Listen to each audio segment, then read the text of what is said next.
گزشتہ بیان میں لہو دعوت الحق پر ایک شبہ جو عموماً مغالطہ دیا جاتا ہے اس کا میں نے جواب دیا، اور وہ مغالطہ اور شبہ ہے حیات شہداء کو آڑ بنا کر شرک کے دروازوں کو کھولا جاتا ہے۔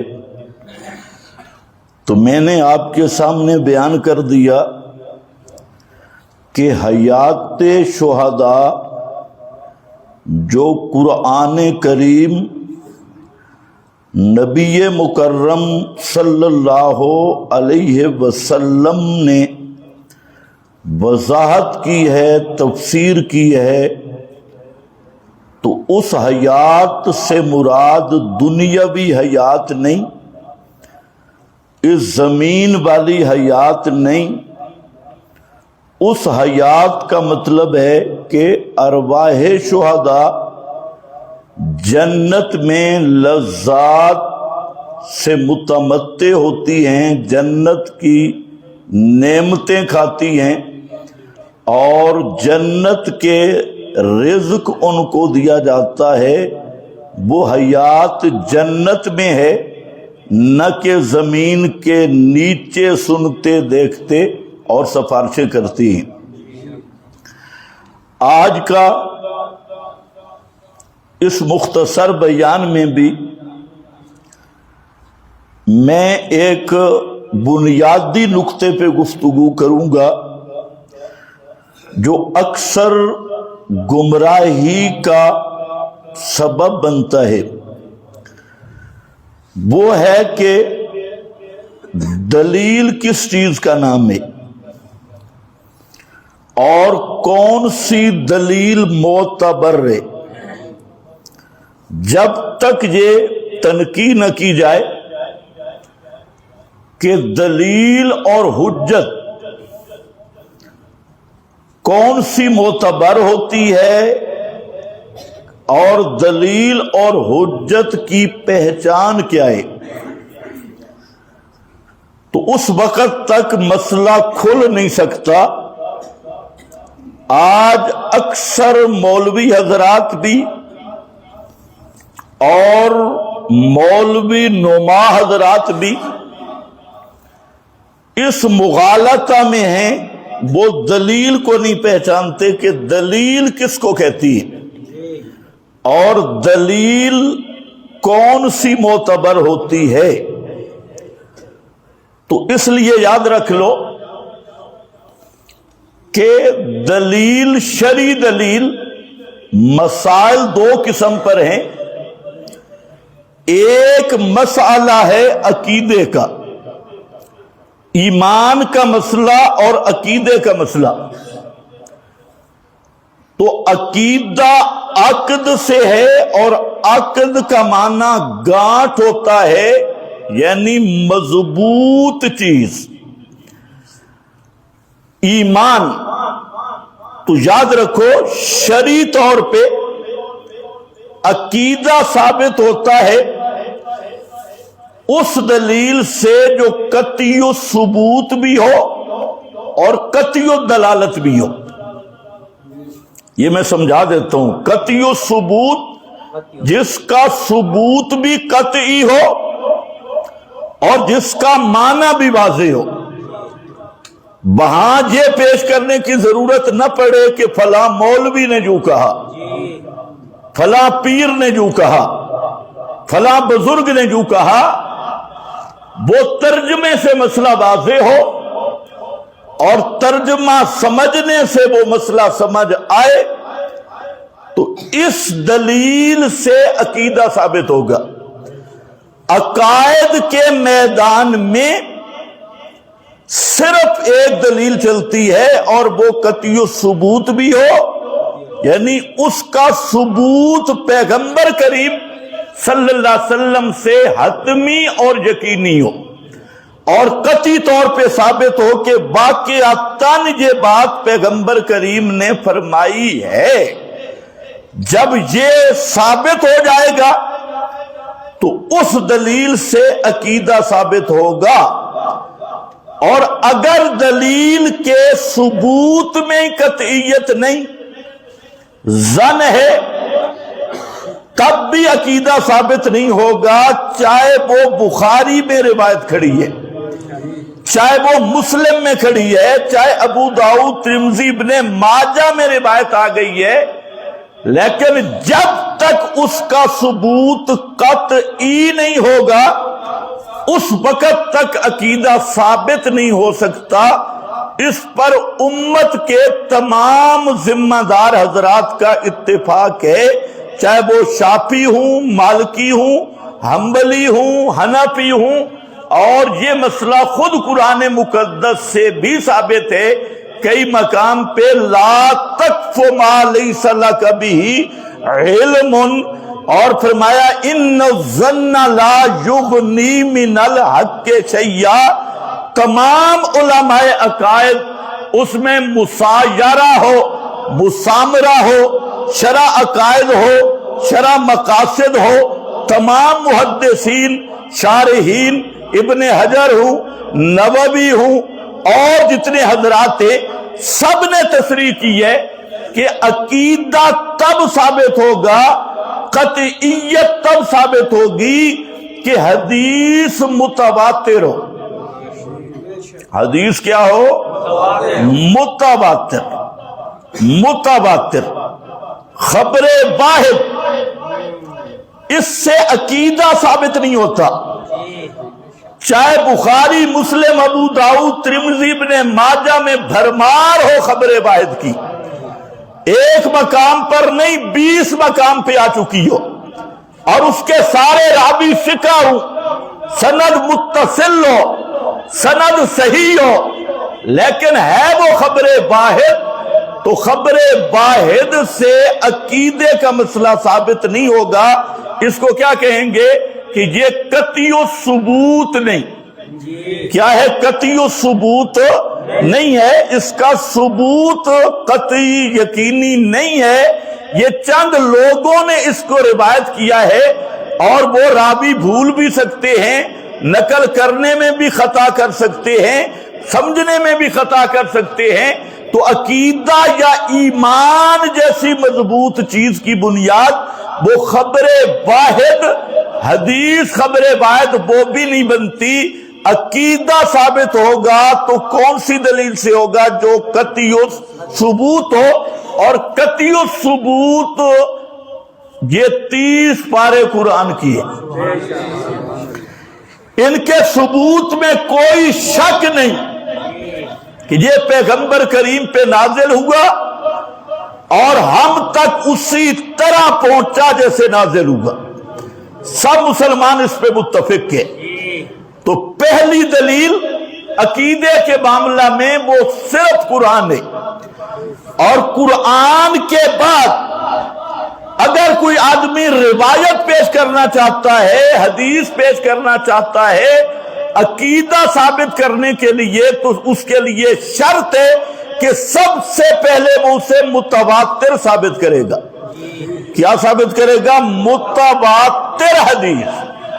جب تک متواتر ثابت نہیں ہوگی وہ عقائد کے مسئلے میں دلیل نہیں بنے گی، حجت نہیں بنے گی، اور اس سے استدلال کرنا یہ دھوکہ ہوگا، یہ مغالطہ ہوگا، یہ شبہ ہوگا، یہ اضلال ہوگا، یہ لوگوں کے ایمان کو خراب کرنا ہوگا، اور پیغمبر کی شریعت کی بغاوت ہوگی۔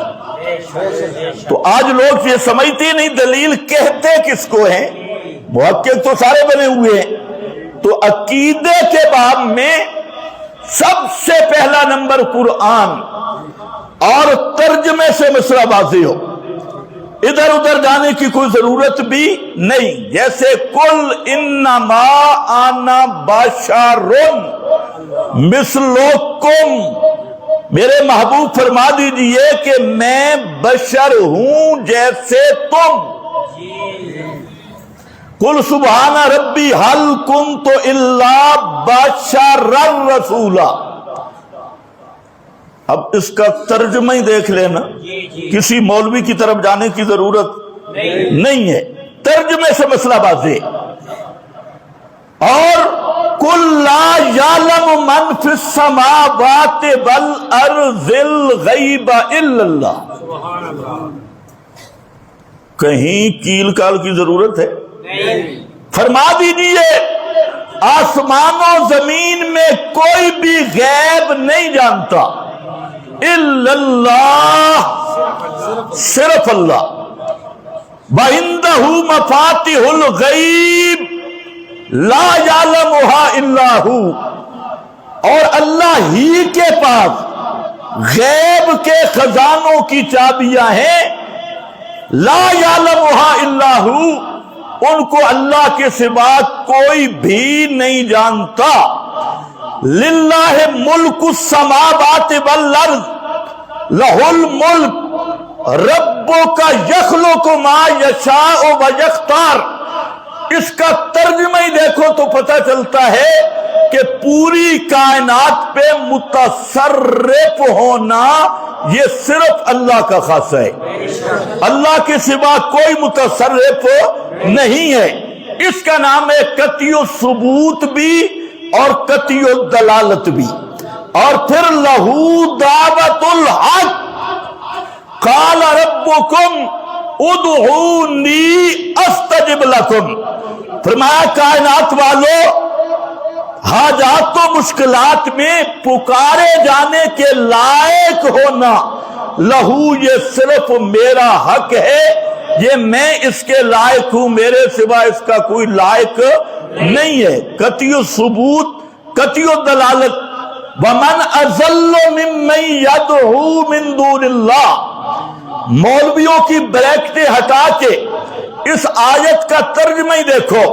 کون بڑا گمراہ اس آدمی سے کہ اللہ کے سوا پکارتا ہے، یدعو حاجات و مشکلات میں پکارتا ہے. من لا یستجیب لہ الی یوم القیامہ، ان کو جو قیامت تک اس کی پکار کو پہنچ نہیں سکتے. وَهُمْ عَنْ دُعَائِهِمْ غَافِلُونَ، ان کو ان کے پکارنے کا پتہ ہی نہیں ہے. إِيَّاكَ نَعْبُدُ وَإِيَّاكَ نَسْتَعِينُ. ترجمے سے مسئلہ واضح ہے. میں آپ کو سمجھا رہا ہوں قطعی الدلالت کیا ہوتا ہے، قطعی الثبوت کیا ہوتا ہے. قرآن پورا قطعی الثبوت ہے. بات اس میں ہے کہ اس میں دلالت قطعی ہے یا نہیں. مثلا سورۃ الاعراف میں ایک آیت ہے وَإِذَا قُرِئَ الْقُرْآنُ فَاسْتَمِعُوا لَهُ وَأَنصِتُوا. جب قرآن پڑھا جائے تو تم خاموش بھی رہو، توجہ بھی کرو. اب یہاں آیت قطعی الثبوت ہے، لیکن کون پڑھے یہ بات قرآن میں نہیں ہے. قرآن اتنا بتایا اذا قرئ القرآن، جب قرآن پڑھا جائے تم نے خاموش بھی رہنا ہے. دو حکم، ان سے تو بھی تفستہ میں او بھی. اس آیت میں اتنا سمجھ آ گیا کہ پڑھنے والا کوئی ایک ہوگا اور چپ کرنے والی جماعت ہوگی. ان سے تو جمع ہے، وفستہ میں او جمع ہے. اذا قرئ فعل مجہول ہے، لیکن یہاں پر قاری کی بات نہیں آئی.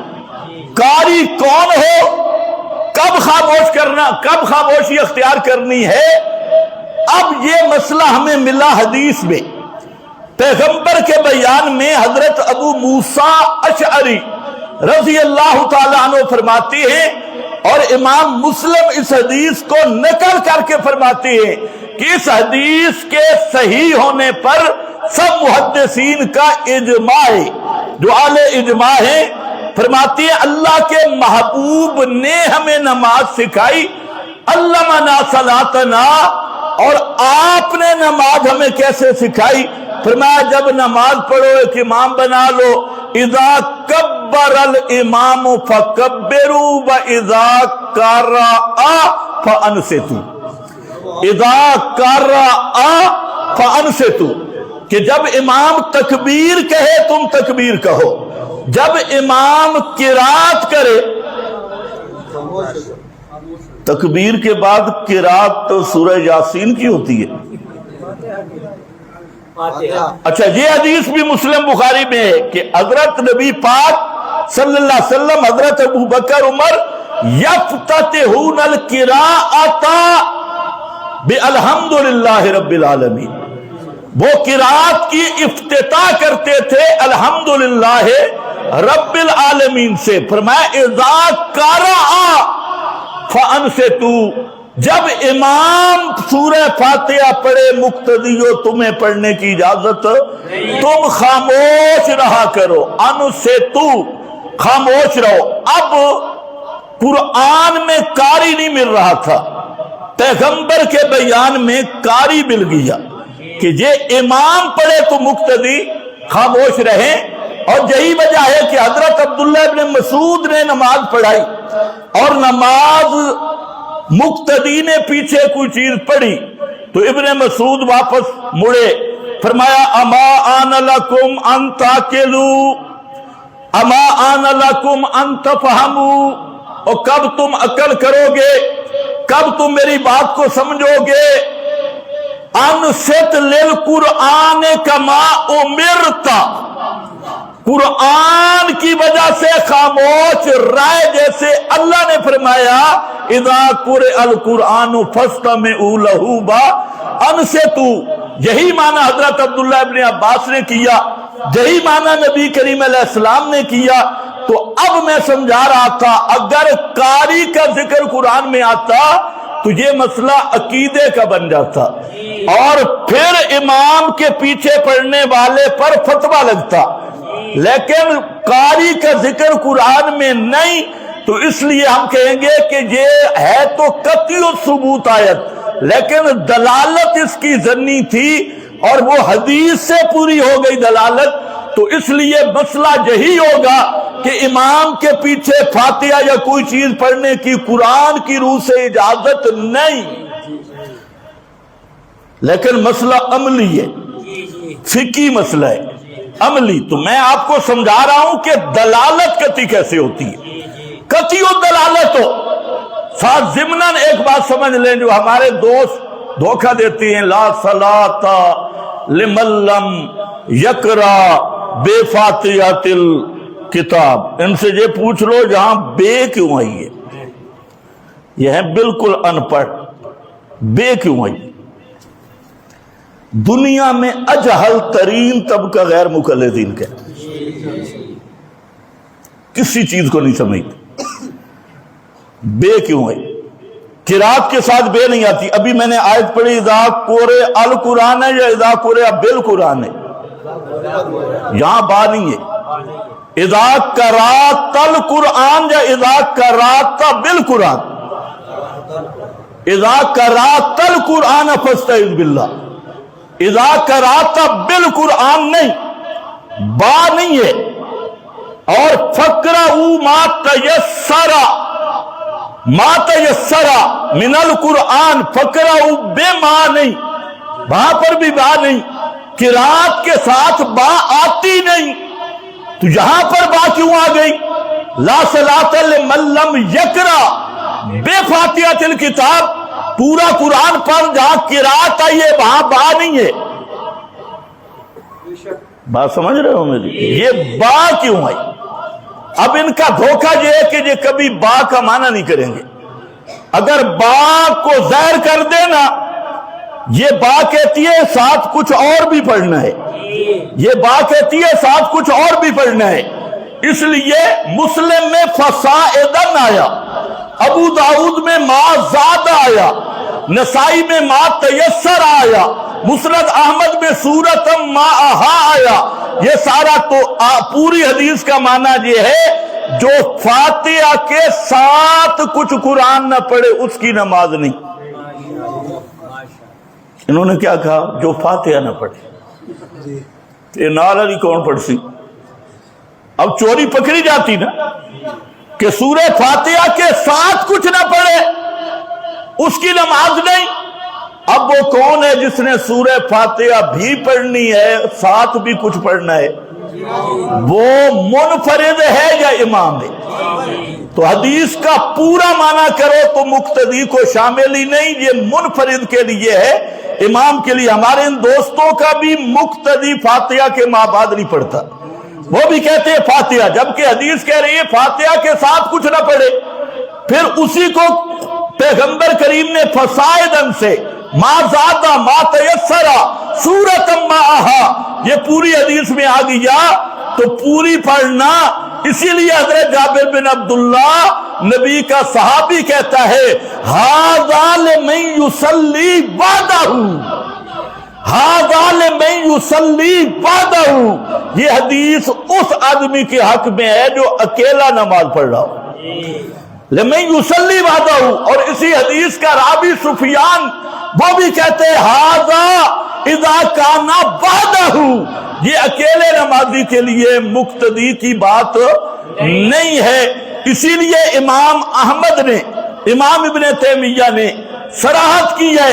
امام احمد کہتے ہیں کہ میرے زمانے تک ھذا النبی واصحابہ والتابعون، فرماتی ہیں پیغمبر، صحابہ، تابعین، ائمہ جو میرے زمانے تک گزرے ہیں، ان میں لم یکل احد من المسلمین، میرے زمانے تک مسلمانوں میں ایک آدمی بھی ایسا نہیں جو یہ فتویٰ دے کہ مقتدی فاتحہ نہ پڑھے تو مقتدی کی نماز ہی نہیں.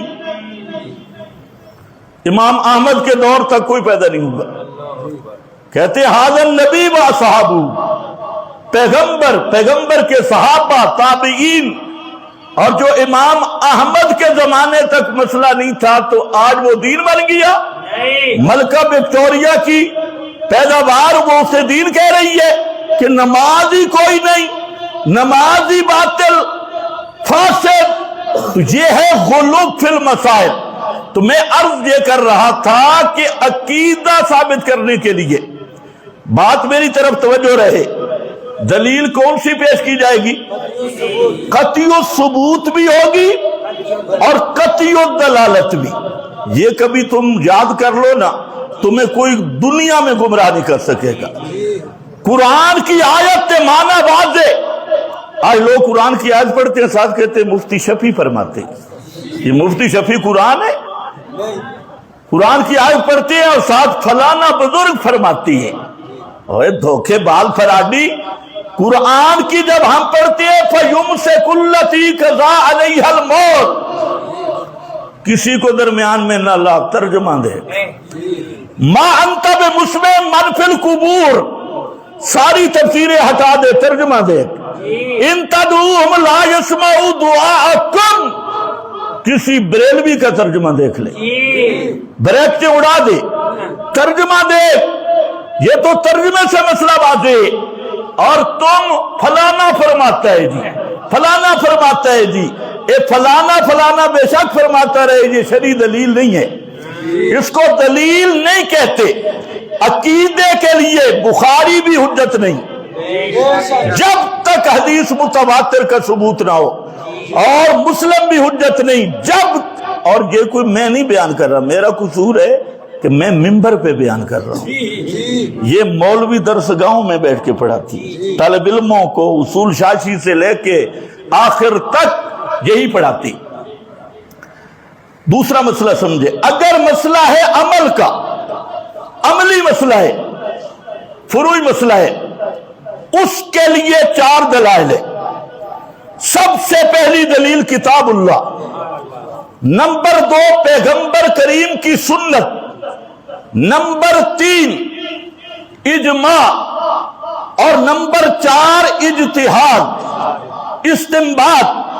یہ 4 اس پہ بھی امت متفق ہے کہ مسائل یہاں پر اہل تشیع کہتی ہیں کہ فقط امام، صرف امام حجت ہے۔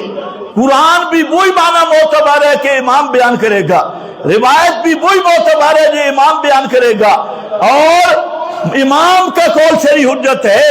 انہوں نے امام تھوڑے بنائے، قیامت لیٹ ہو گئی، ایک امام کو چھپانا پڑ گیا، وہ بیچارہ 1300 سال سے چھپا ہے اور پتہ چلتا اس کا ہے نہیں، تو وہ دلیل سے خالی مذہب ہے، کیونکہ جب تک امام بیان نہیں کرے گا تو دلیل تو بنتا نہیں۔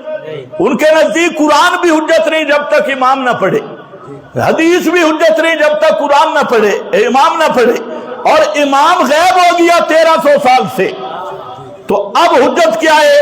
تو یہ محض مذہب ہے کہ ان کے نزدیک حجت موجود ہی نہیں اور حجت غائب ہو چکی ہے، اس لیے کہتے ہیں آواز آئی۔ راوی فرماتے ہیں آواز آئی، فلاں آئی، فلاں آئی، فلاں آئی۔ دوسرا طبقہ ہے ہمارے غیر مقلد دوستوں کا، یہ لوگوں کو کہتی ہیں ہم دو چیزیں مانتی ہیں، قرآن اور سنت، سنت بھی نہیں، حدیث، قرآن اور حدیث، ہم حاملین کتاب و حدیث ہے، حالانکہ سب سے بڑا یہ فراڈ ہے۔ ہزاروں مسائل نہیں، لاکھوں مسائل ایسے ہیں جو واضح طور پہ قرآن میں بھی موجود نہیں، حدیث میں بھی موجود نہیں۔ تو پھر اگر صرف شرعی ماخذ قرآن اور حدیث ہے تو پھر دین مکمل کیسے ہوگا؟ یہ بات سمجھنے والی ہے۔ ہوائی جہاز کے مسائل ہیں قرآن حدیث میں، ایک آدمی ہوائی جہاز پہ بیٹھا ہو نماز کیسے پڑھے گا؟ کسی حدیث میں قرآن میں نہیں ہے۔ بھینس کے مسائل ہیں قرآن حدیث میں کہ بھینس کا دودھ پینا جائز ہے، کس دلیل سے پیتے ہیں؟ صرف قربانی پہ لڑتے ہیں، دودھ گٹ گٹ کر کے پیتے ہیں، گوشت بھی کھاتی ہے، اور بھینس کو عربی میں جاموس کہتی ہے۔ تو کیا دلیل ہے؟ یہ عرب کا جانور ہی نہیں، یہ عجم کا جانور ہے، اس کا ذکر نہ قرآن میں ہے نہ حدیث میں۔ اب کیا کریں گے؟ تو غیر مقلدوں کو کم از کم ساری بحثیں تو ہمارے حوالے کرنی چاہیے، ان کے پاس تو دلیل ہے نہیں۔ اسی طرح ایک آدمی ٹیلی فون پہ طلاقیں دیتے ہیں، اس کا حکم کہاں ہے؟ اور ہزاروں مسائل ایسے جو صراحتاً قرآن حدیث میں نہیں۔ قرآن میں یہ تو موجود ہے کہ اگر کوئی آدمی پاک دامن عورت پہ تہمت لگائے، والذین یرمون المحصنات، اس کے لیے تو قرآن نے حد بیان کی، لیکن اگر کوئی پاک دامن مرد پہ تہمت لگا دے، 30 پاروں سے نکال کے دو،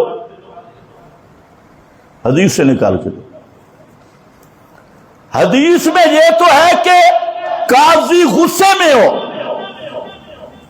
فیصلہ نہ کرے، اور اگر قاضی بھوکا ہو، بھوک سے مر رہا ہو، قاضی پیاسا ہو، قاضی کو قضائے حاجت شدت سے ہو، پھر فیصلہ کرے نہ کرے، اس پہ نہ قرآن ہے نہ حدیث ہے۔ تو اس کا مسئلہ کہاں گیا؟ الیوم اکملت لکم دینکم۔ تو اس لیے ان دوستوں کو بھی میں کہتا ہوں کہ تمہارے اصول پر تو دین مکمل ہی نہیں۔ مکمل دین تب بنے گا کہ ہر جزئی کا مسئلہ دین بتائے، ہر فیصلہ دین بتائے، اور وہ تب ہوگا کہ شریعت کے ماخذ تو 2 نہیں 4 ہیں، سب سے اول قرآن ہے، پھر حدیث رسول ہے، اور پھر مجتہدین امت کا اجماع ہے، اور پھر اجتہاد اور استنباط ہے۔ اجتہاد اور استنباط، مثال کے طور پہ مکھی دودھ میں گر گئی، اس پر حدیث موجود ہے، کیا کرنا ہے؟ مچھر گر گیا، اس پہ حدیث کوئی نہیں، اس کا کیا حکم ہوگا؟ تو ان کو کہتے ہیں مسائل استنباط۔ کون سے مسائل؟ استنباط، مسائل اجتہاد۔ یہ مسائل اجتہاد بھی ہوتے قرآن و سنت سے، اصل ماخذ قرآن و سنت ہے، لیکن ہر عامی کو علت معلوم نہیں ہوتی۔ نصوص پہ نظر رکھنے والا علت پہ بحث کرتا ہے۔ موسنا عورت پہ تہمت لگی، اس کے لیے سزا کوڑے، وجہ کیا ہے؟ وجہ علت یہ تھی کہ وہ پاک دامن تھی، اس نے اس کی عزت کو تار تار کیا۔ اب یہی وجہ مرد میں بھی پائی جاتی ہے، اس کو کیا کہیں گے؟ استنباط، اجتہاد اور قیاس سے شرعی۔ یہ شرعی وہی علت وہاں پائی گئی۔ قاضی حالت غصہ میں فیصلہ نہیں کرے گا، حدیث ہے، لیکن قاضی بھوک سے مر رہا ہو، پیاس سے مر رہا ہو، اس کی بجائے کہ قاضی کا ذہن مشوش نہ ہو، ذہن حاضر ہو، دوسری طرف مشغول نہ ہو، اگر کسی اور وجہ سے قاضی کا ذہن صحیح نہیں ہے تب بھی اسی حدیث کی روح سے اجتہاداً استنباطاً فیصلہ نہیں کرے گا۔ مسئلہ وہی ہے، اور اس کی سینکڑوں مثالیں۔ تو مسئلہ فروعی ہے، تو سب سے پہلے قرآن ہے، پھر سنت ہے، پھر اجماع ہے، اور پھر سارے صحابہ اس پہ متفق ہیں۔ یہ صحابہ کا اتفاقی مسئلہ ہے کہ یہ شریعت کے 4 مقصد ہیں۔ ایک غیر مقلد مولوی سے ہماری گفتگو ہوئی، میں نے اس سے پوچھا کہ جو حدیث کی کتابیں ہیں ان میں ساری حدیثیں صحیح ہیں یا کوئی ضعیف بھی ہے؟ اس نے کہا کچھ ضعیف بھی ہے۔ میں نے کہا بڑی بات ہے، اب مجھے بتا کہ ان کو ضعیف اللہ نے کہا ہے یا رسول اللہ نے کہا ہے؟ کہتے میری تحقیق ہے۔ میں نے کہا تیری تحقیق میں نہیں مانتا۔ کیوں؟ تیری تحقیق جو ہے، تحقیق ہوتی ہے یا قرآن سے یا سنت سے یا مجتہدین کے اجماع سے یا اجتہاد سے، اور تیری تحقیق نہ قرآن ہے نہ سنت ہے نہ اجماع ہے نہ اجتہاد ہے، نہ تو مجتہد ہے، تو تیری تحقیق گدھے کی لات ہے۔ تیری تحقیق کیا اعتبار ہے؟ اور اسی نقطے کو آپ بھی سمجھے، اجتہاد کس کا کام ہے؟ مجتہد کا، ماہر شریعت کا۔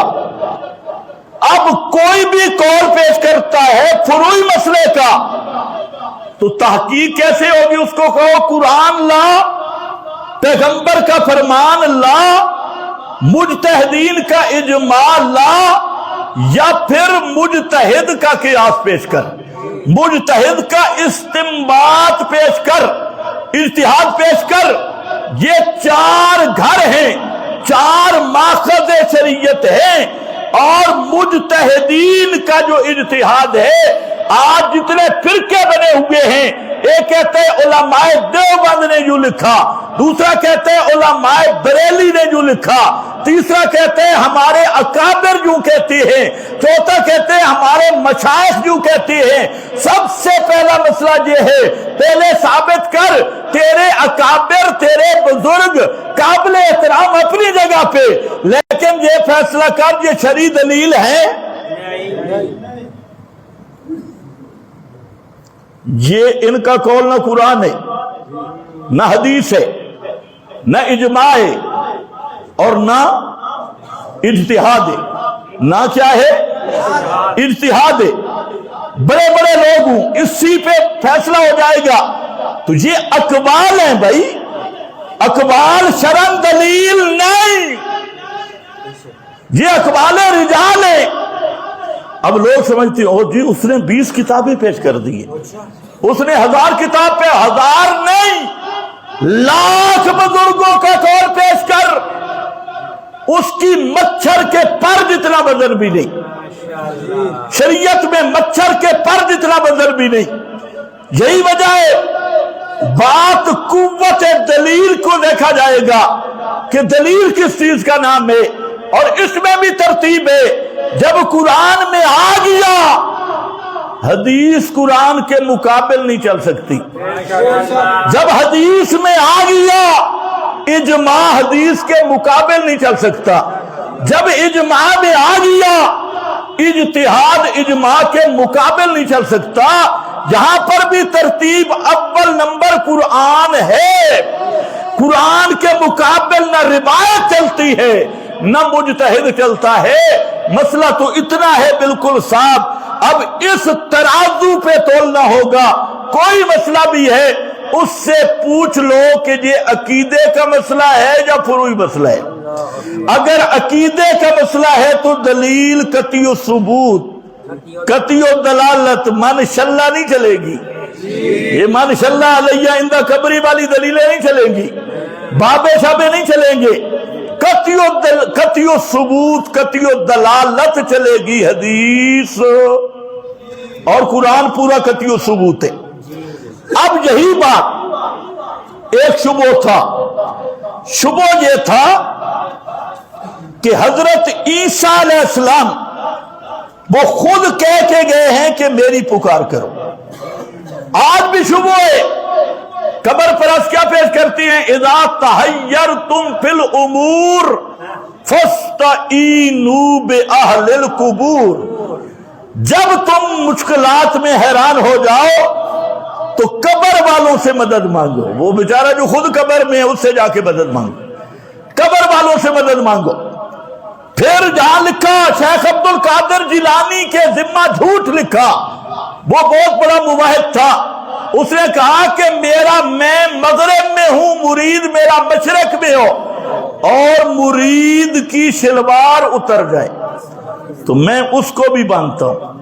پیران دے کام بھی دیکھو، مریدان دے ناڑے بندے اس کو بھی دیکھتا ہوں اور اس کے ناڑا سطر بھی ڈھانپتا ہوں. یہ اور اس طرح کے اور بزرگوں کے ذمہ خرافات. حضرت عیسیٰ کے ذمہ بھی عیسائیوں نے لگائے خرافات کہ عیسیٰ کی حدیثیں موجود ہیں اور پکے راویوں کی. حضرت عیسیٰ نے ہمیں کہا کہ جب مشکل آئے تو ہمیں پکارا کرو. اس لیے گرجوں میں حضرت عیسیٰ کی پکار ہوتی ہے اللہ کی دعا کے ساتھ. تو جہاں اس آیت میں اللہ نے ایک اصولی جواب دیا اسی پر کہ جو تم پیش کر رہے ہو وہ دلیل ہی نہیں ہے. تم جو روایتیں پڑھ رہے ہو وہ موضوع روایات جھوٹی روایتیں ہیں، اور جھوٹی روایت سے کوئی چیز ثابت نہیں ہوتی. آؤ میں تمہیں سچی بات بتاؤں. عیسیٰ تو چھوڑو، ما کان لبشر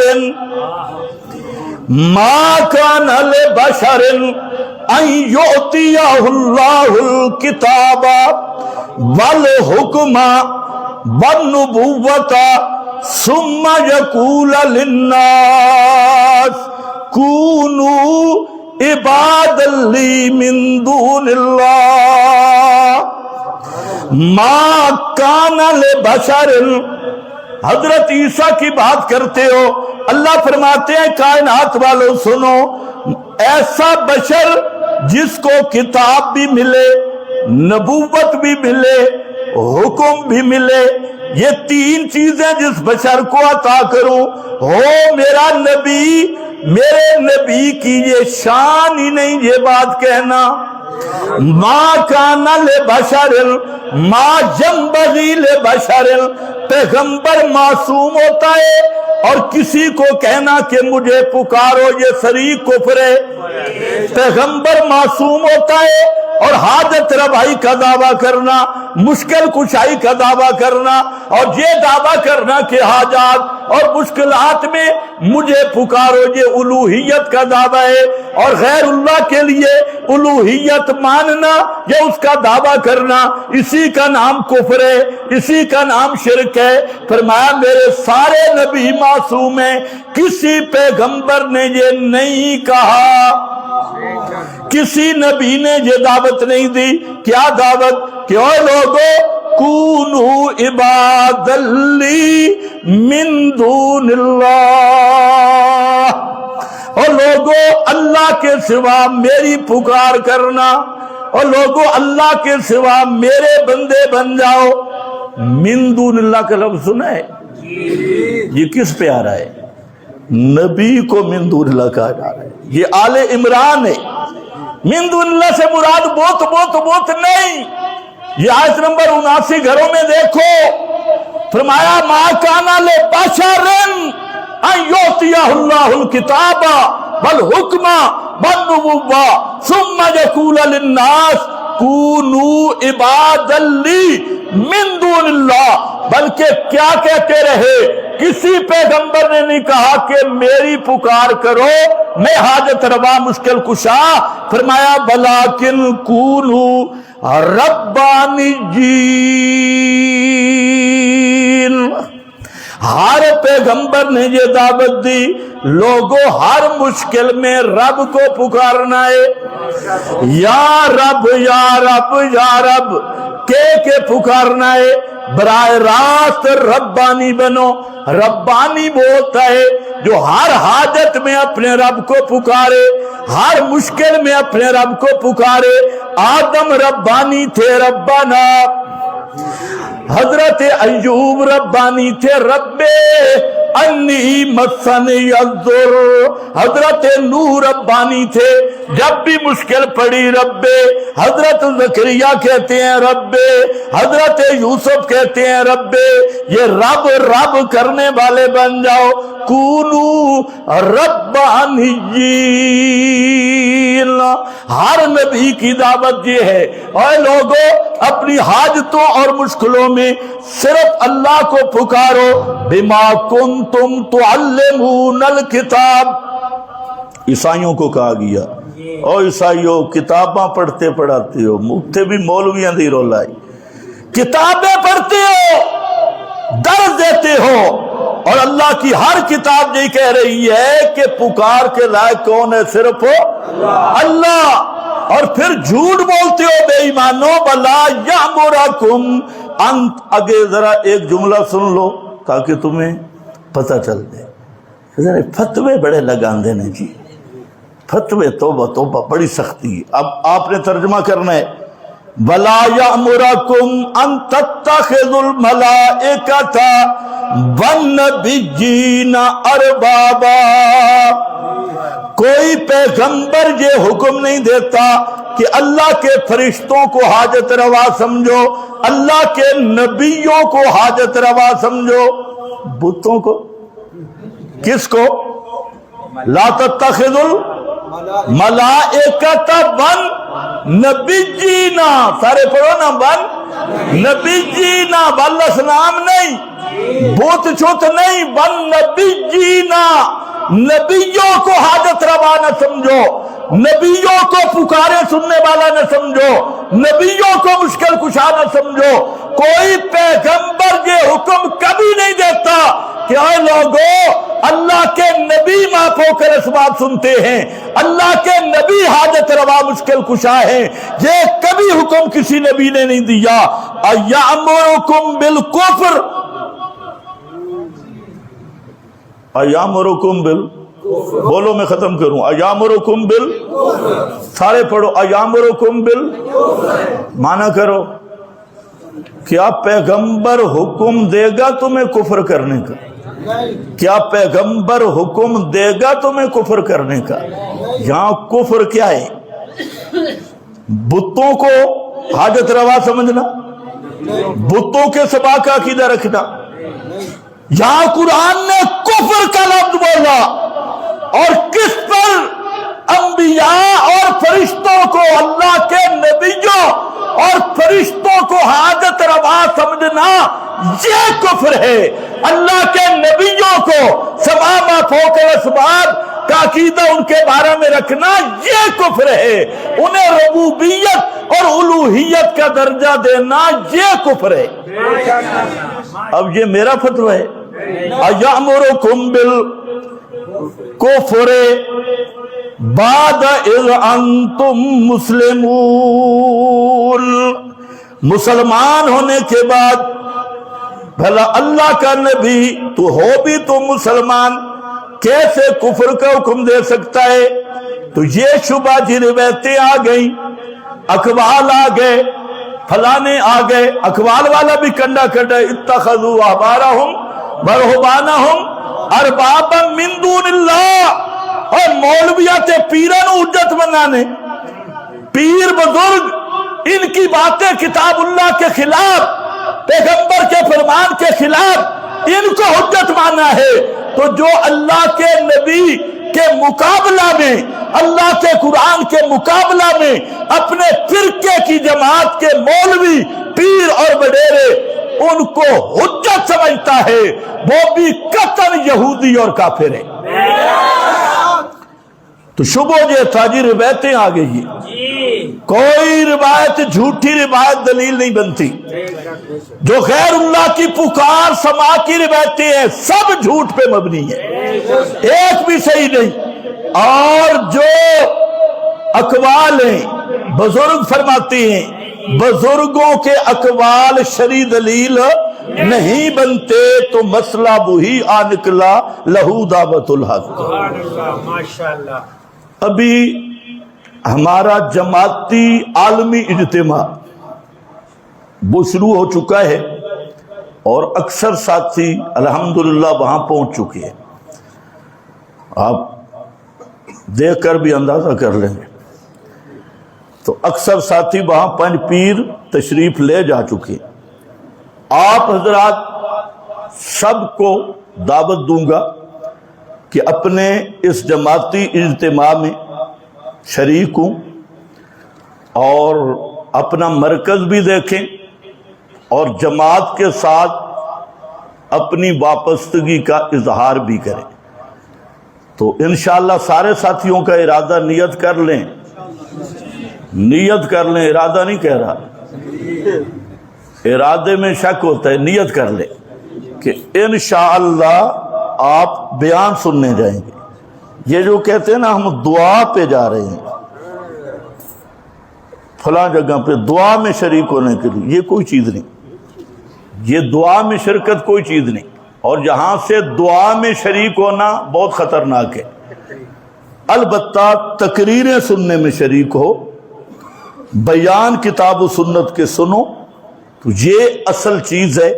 بیان اور کتاب و سنت کے سارے علماء وہاں موجود ہیں، لیکن یہ رسم اب تمہارے اندر بھی آ گئی ہے کہ اجتماع پہ نہیں جاتے، بیان پہ نہیں جاتے، آخری دن یہ دعا میں شریک ہونے کے لیے جا رہے ہیں۔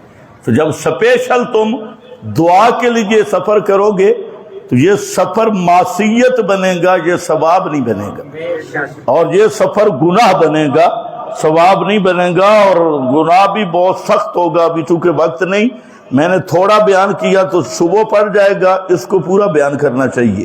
تو اتنا بہرحال آپ ذہن میں رکھیں کہ جیسے رائے بینڈ سپیشل دعا کے لیے جانا بدعت ہے، اسی طرح کسی اور مقام پہ بھی سپیشل سفر کرنا اجتماعی دعا کے لیے اہتمام کے ساتھ، یہ کیا بنے گا؟ یار کچھ فتوے تسی بھی لائے کرو۔ اس لیے اجتماع میں شریک ہو، بیانات سنو اول سے آخر تک، اور یہ جو دعا اجتماعی دعا والی رسم میں شرکت ہے، اس سے اپنے آپ کو بچاؤ۔ وآخر دعوانا